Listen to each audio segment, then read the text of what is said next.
All right, 357 Magnum versus 44 Magnum. And what I have today is Remington semi-jacketed soft point. And what makes this ammunition unique is that in 357 Magnum, you can't really find a 125 grain jacketed soft point. It's always 158 grain, but Remington makes a 125 grain rated at 1450 feet per second. So that's very interesting, and that might be kind of what we need for a personal defense round that's not a hollow point, because 158 grain kind of over penetrates a little bit and doesn't mushroom out very quickly.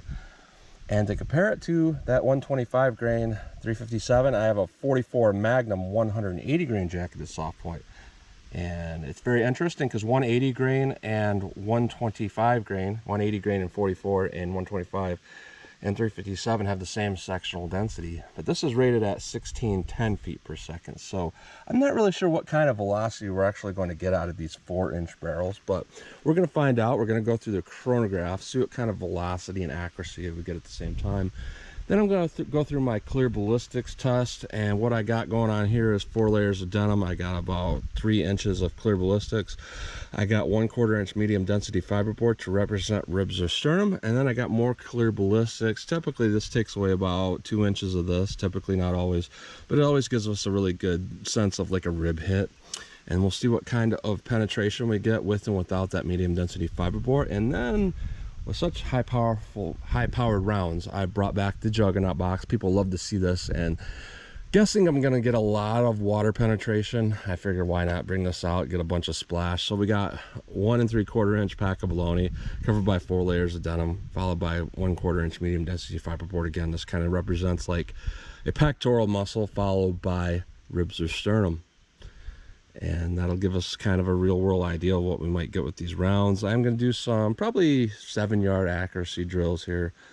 I brought my speed loaders, and I also have my full-size steel target from 25, 50, and 75 yards. I'll blink at that and see what kind of accuracy I can get with that with these rounds. So let's get started with this test. All right, first up I have the 357 Magnum, about 5 yards from the target, 4 yards from the chronograph.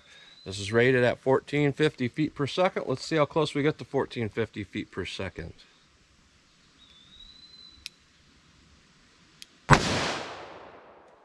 $14.05, $14.12, $13.82, $14.43, $13.84. So about the same as their semi-jacketed hollow point round, just a little bit below rated velocity.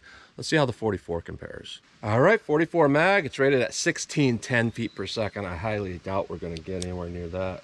This is a 4-inch barrel, but let's just see how close we get to that with this 180 grain soft point.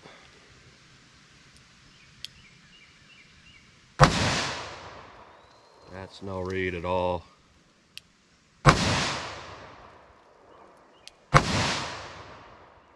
It's not reading for some reason, and it is shooting low right for me.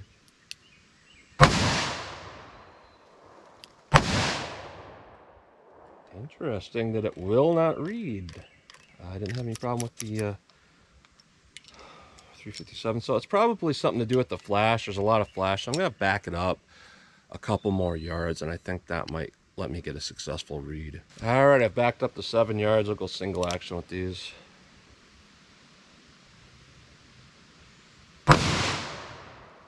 No read.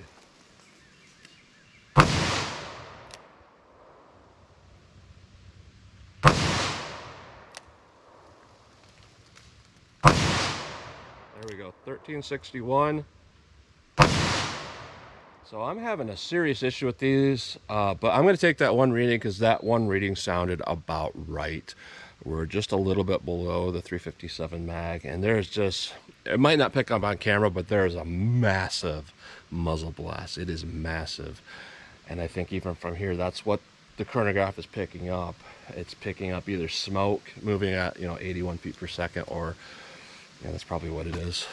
So let's hit our ballistics gel block and see how these two compare to each other. All right, first up, let's run our 357 mag through our gel block with the MDF and see what this does.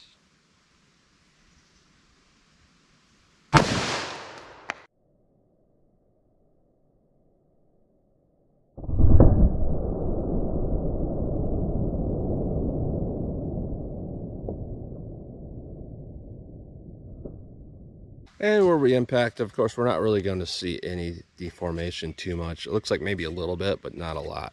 So what we got with this lined up here is we do have a lot of damage going on right here. That's pretty impressive, but we stopped at 29.5, which if we were to take that medium density fiberboard at face value of being 2 inches, that would be like 31.5, which is definitely over penetration.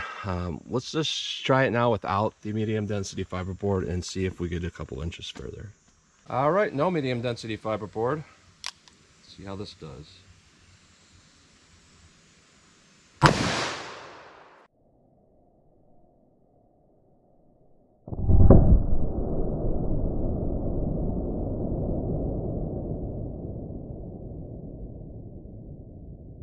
All right, so our damage path is at about 31.5.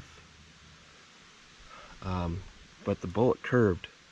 It had damage a little bit further in, and it curved this way about a couple inches and rested right there.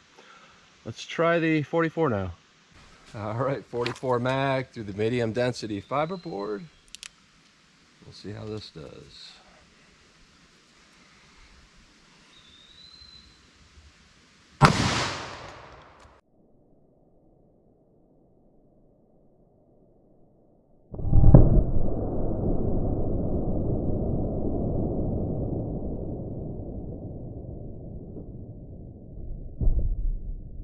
And we definitely have a bigger hole going through that.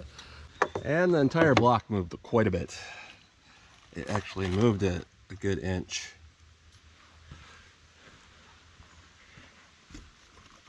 And what we're seeing here through our medium density fiberboard is we're stopped at about 34.25 inches.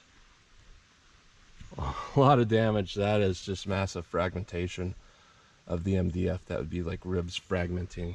So even though this over penetrated, what it's doing here is dumping a ton of energy. So considering we're at 34, we only got about 35 inches to work with. I think we'll probably get a pass through, but we're gonna have to try it anyways. All right, so since I have a high probability of a pass through, I'm gonna put a water jug behind there, and we'll see if I can hit that water jug. And we'll see what this 44 mag does. No MDF.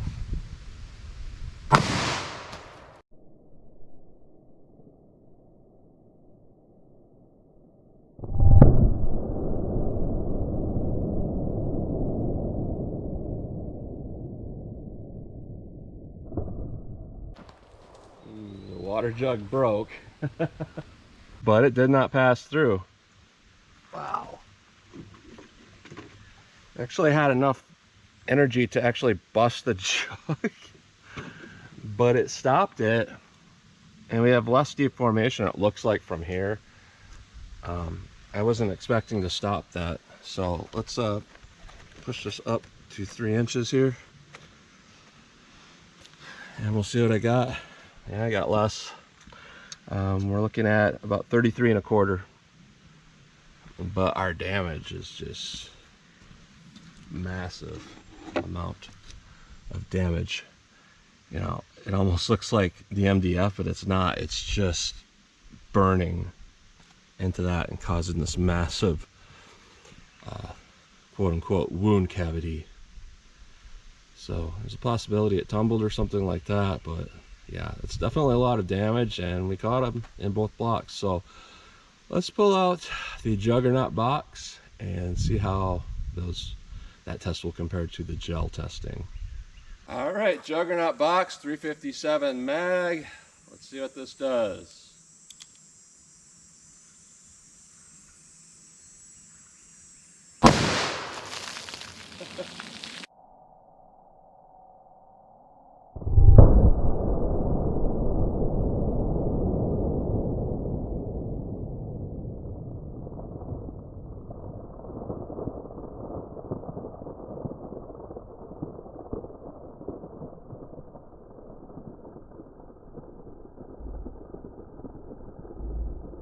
And even though it's not a hollow point, it's actually putting more damage into this than like a 9mm hollow point, which, you know, typically soft points are not going to expand, and it's not, you know, but it's still putting a lot of damage on this. All right, our first jug looks like it was hit with a hollow point. This is a massive amount of damage that we typically only see with hollow points. And the second jug looks the same. Jug 3 has less damage, but it's cracked out the side. Impact in 4. Went through 4, it's drifting a little bit to the right. Impact in 5. It's drifting significantly right. And it's sliced jug 6, and it's arcing.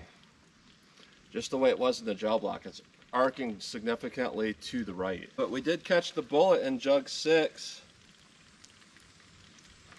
No mark out the back. Yeah, what we got is just a little bit of mushrooming. Not very extensive, but enough to slow it down a little bit. More than a full metal jacket. Let's see how the 44 compares. All right, 44 mag. Let's see what this does.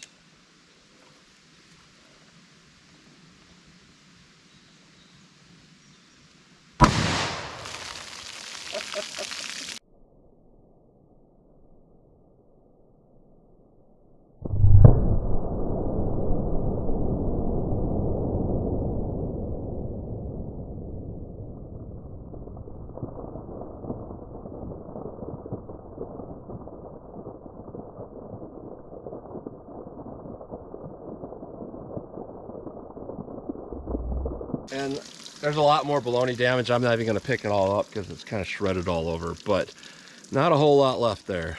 Our fiber board is in the first jug. You know, not a lot of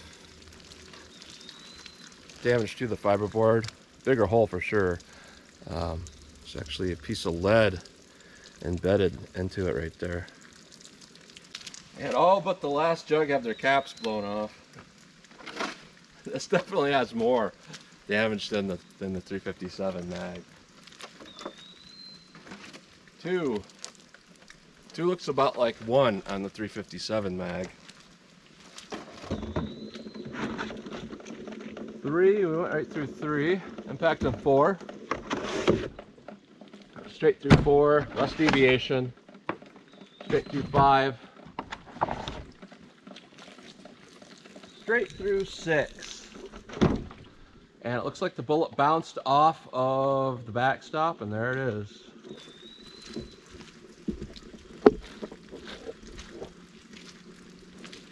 And we have probably about the same percentage of expansion over the original bullet size. So definitely not too bad, except, yeah, definitely a lot of over penetration, but let's do some practical accuracy shooting now. All right, I'm from 7 yards. I'm just gonna pull these things up, and this is my same size as my steel silhouette, my IPSC steel target, same size. So let's see what this will do. 357 mag.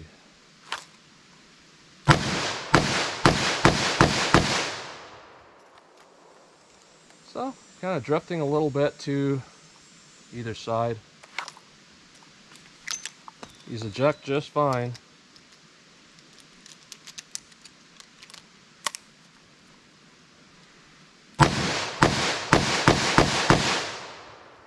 So, you know, it's hard to keep a really tight group, but it's definitely combat effective. Let's try the 44. 44 mag, what I always hear about 44 Magnum, I've heard the same comment for the better part of the last 10 years. Buddy, you can't get a second shot because the first shot is so much recoil you can't get a follow-up shot.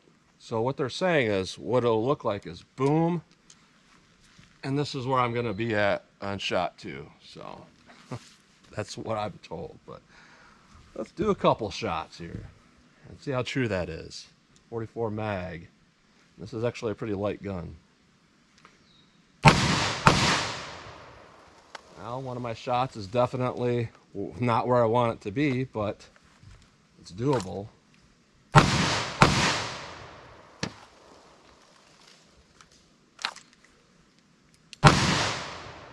Went for a headshot on that one, completely missed it. Distraction is awful with these.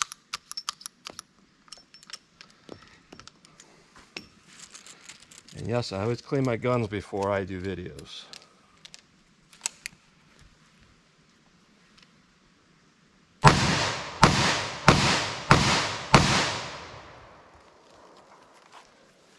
So they're wanting to impact just a little bit to the right for me.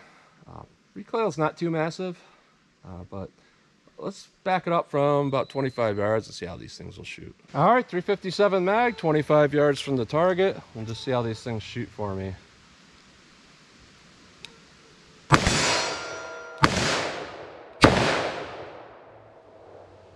Wow.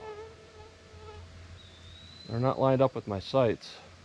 Let me aim a little bit to the left.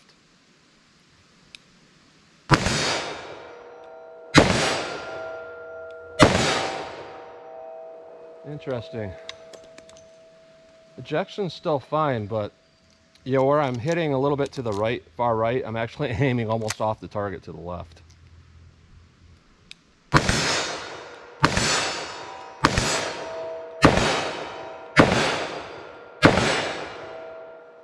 Interesting. Let me try the 44. Now the 44, I was struggling a little bit with the 7 yards because this is actually burning holes into my thumb from the muzzle blast when I hold it normally. So you couldn't see it on camera, but I was actually moving my thumb way back here to a position that's not typical for me.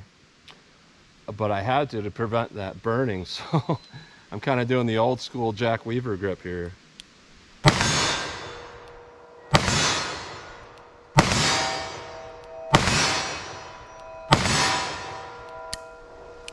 Which I pretty much have to do. And our extraction is awful again. Let's see how much I can speed this up. Yeah,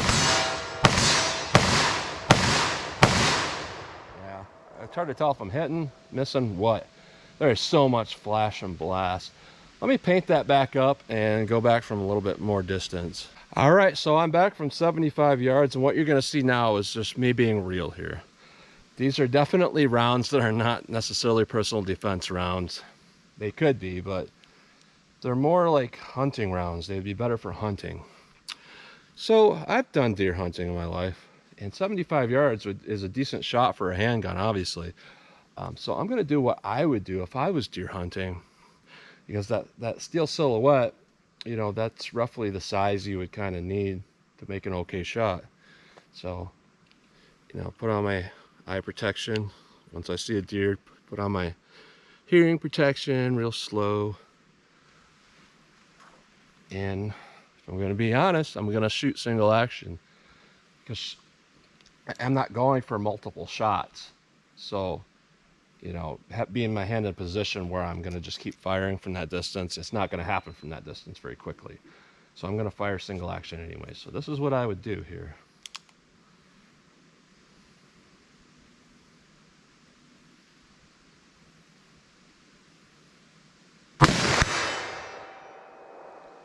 There we go. That would be a dead deer. I can see that impact barely.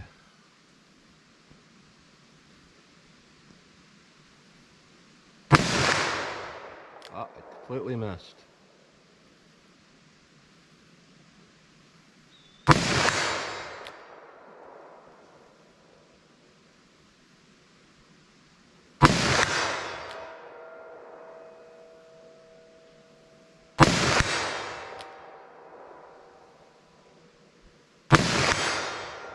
All right, I think I have a good chance at taking a deer with something like that. Let me try the 44.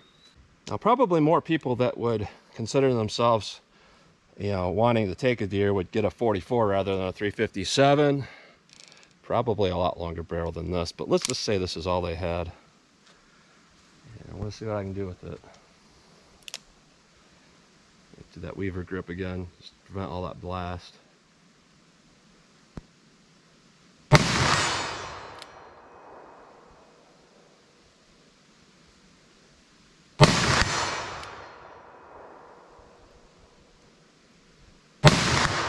Miss.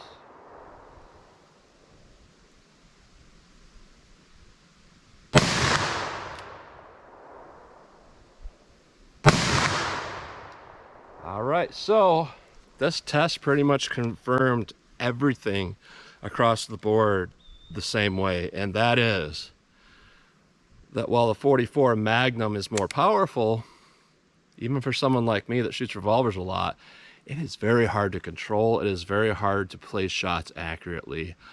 It can be done, no doubt, and it's, you know, every bit as good as the 357 Magnum in a practical sense. You know, for me, it's probably 85% as accurate as I can be with the 357. But if I had to pick one of these for my own personal use, obviously I'm going to go with the 357 Magnum. It makes a lot more sense. The rounds didn't over-penetrate for personal defense across the board. Just the basic soft point did okay in 357 mag, but in 44, you have to be pretty skilled with that. So that's what you get today. Jacketed soft point, 44 mag versus 357 mag. So as always, comment, share, and like, and thanks for watching.